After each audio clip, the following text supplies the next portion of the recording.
বন্ধুরা, কড়াই তেল দিয়ে দিয়েছি। তেলটা গরম হয়ে গেছে। এতে আছে জিরে, মৌরি, সর্ষে আর কালো জিরে। এটা দিয়ে দিলাম। এই কাঁচা লঙ্কাটা ফাটিয়ে দিয়ে দিলাম। তোমরা চাইলে শুকনো লঙ্কাও দিতে পারো, আমি কাঁচা লঙ্কা দিচ্ছি।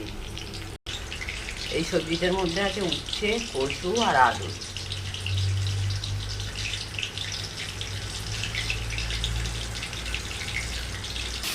কড়াইতে দিয়ে দিলাম। এবার এটাকে নেড়ে চেড়ে একটু ভেজে নেবো। পরিমাণ মতো নুন দিয়ে দিচ্ছি। এবার হলুদ দিয়ে দিচ্ছি।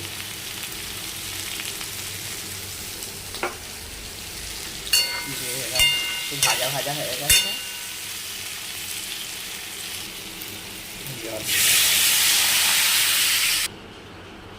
জল দিয়ে দিলাম। দেখো কচু আলু দিয়ে উচ্ছে চচ্চড়ি রেডি।